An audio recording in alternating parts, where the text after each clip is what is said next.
বাংলাদেশে কারেন্ট নাই, বিল বাড়ে। পেট্রোল অকটেন নাই, দাম বাড়ে। গ্যাস নাই, দাম বাড়ে। মাত্রই ক্ষমতাতে আসলো 50,000 কোটি টাকা ঋণ হয়েছে। কারণ কি? এগুলো যায় কোথায়? 17টা বছর ধরে ঋণ ধার উধার করে লন্ডনে বয়ে খাইছি। কষ্ট করে ক্ষমতাতেছি, বর্তমানে বাংলাদেশের টাকা দিয়ে ঋণ পরিশোধ করতেছি।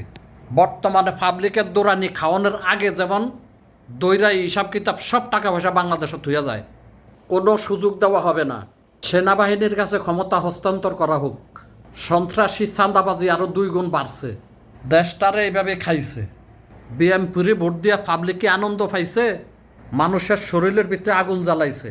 এই সরকার বর্তমানে ফেসিবাদের বহুত বিশাল বড় এক সরকার। পাবলিক কিন্তু বুঝে, ইতিহাস মনে পড়ে। 40-50 জন মন্ত্রী মিনিস্টার ঋণ খিলাপি হয়েছে, তাকেই কিন্তু আবার চাকরি হয়েছে।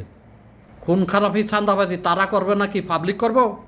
এবার কিন্তু ক্ষমতা থাকতো জামাত ইসলাম, কিন্তু তারা বিশ্ব চালানোর মতন ক্ষমতা অভিজ্ঞতা তাদের নাই। কথায় বলছে না, কন্ট্রাক্টরের থেকে ফোরম্যানই বালা।